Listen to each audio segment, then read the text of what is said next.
అరికట్టడానికి ఎవరిక్కడ ఉన్నారో కూడా నీకు తెలుసు. అది చంద్రబాబు నాయుడు గారు ఉన్నారు ఇక్కడ.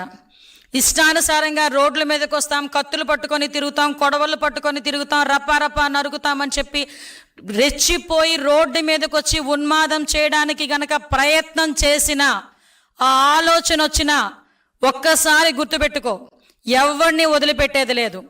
ఈ రోజుకి ఈ రకంగా ఫ్లెక్సీల మీద రక్తాభిషేకాలు చేసిన ప్రతి ఒక్కడు రిమాండ్లో ఉన్నాడు ఈ రోజుకి.